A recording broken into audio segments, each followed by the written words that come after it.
Hey, this is a song I wrote called The Fast I Have Chosen. And I was seeking God about fasting and prayer.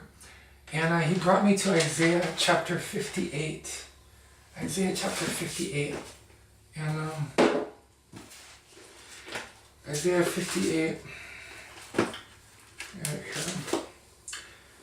Alright, so the inspiration for this song, starting in verse 2 of chapter 58 of Isaiah.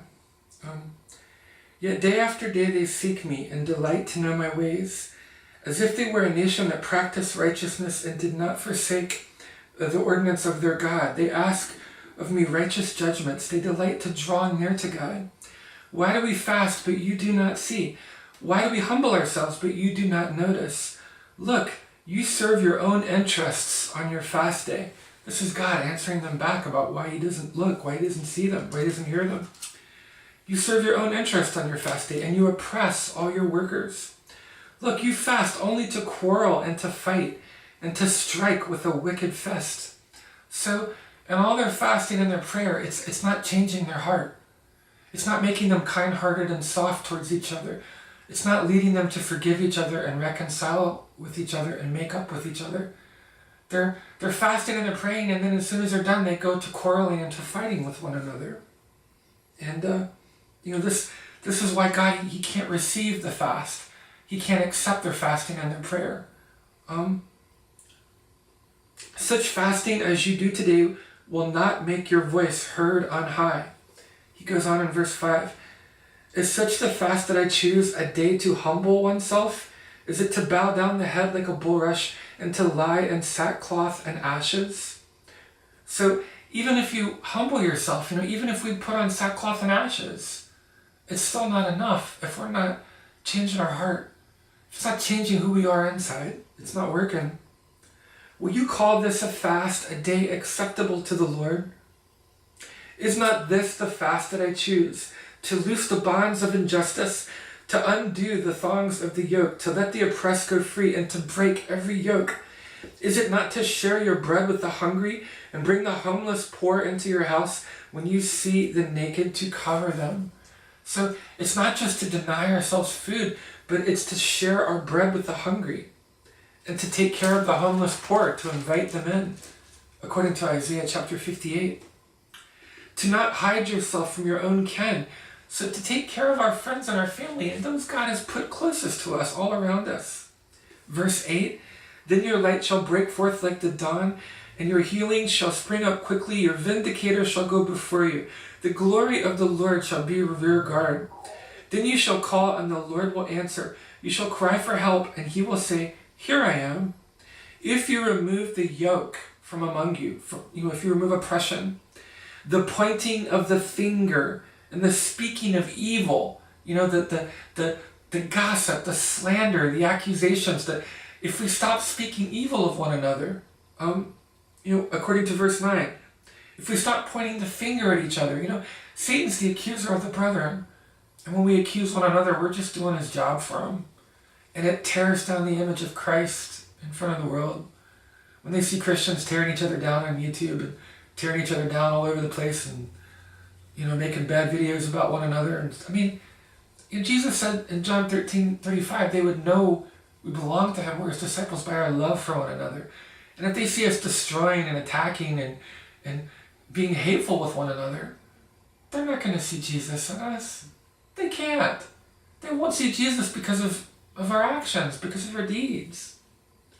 And so he says if we'll stop the pointing of the finger, I remember what my friend Julius told me, if you point the finger, there's three pointing back at you. I never thought of that, but yeah. But like Jesus put it, why? How do you pick the speck of dust out of your brother's eye when you've got a plank in your own eye, like a 4x4 sticking out of your eye? That's the way Jesus put it. So if we remove the yoke from among us, the pointing of the finger, the speaking of evil, the slander, the gossip, the malicious talk of each other, the tearing each other to pieces, then your light shall rise in the darkness, and your gloom be like the noonday. Then the Lord will guide you continually, and satisfy your needs in parched places, and make your bones strong. And you shall be like a watered garden, like a spring of water, whose waters never fail. So This is the fast the Lord has chosen for us. And that's my inspiration for this song, the fast I have chosen. This is the fast God wants us to fast with, is a fast of where we love each other, where we forgive each other, where we reconcile with each other, where we, loose the bonds, the yoke of oppression, and set the captives free. And we walk in love with each other, and we preach the pure, unfeigned, unadulterated gospel of Jesus Christ, which is the power of salvation. Because there is no way to the Father but through Jesus Christ. He's the truth and the light and the way. This is the fast that God has chosen for us. And that's what this song is about. Hallelujah.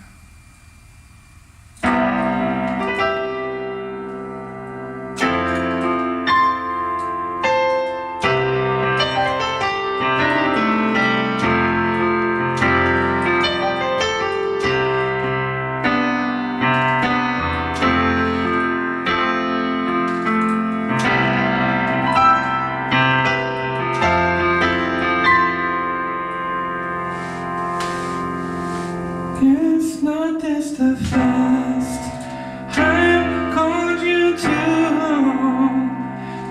forgive your sister and your brother, to reconcile yourselves in tenderness, to make amends here with one another, to walk together in love and holy.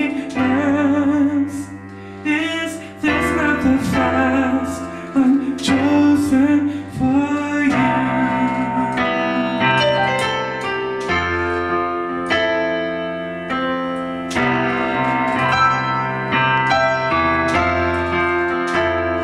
Is this not the fast that I have called you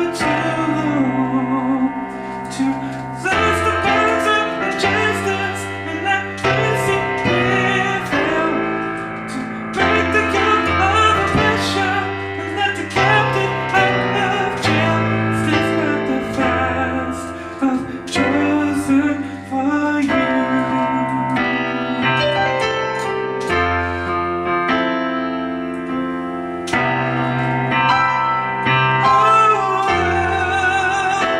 Is this not the fast that I have called you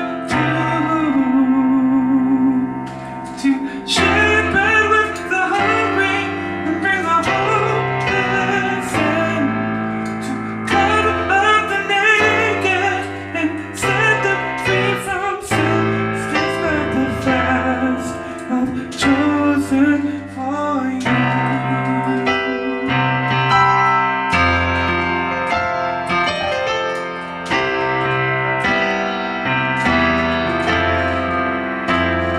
Is this not the fast that I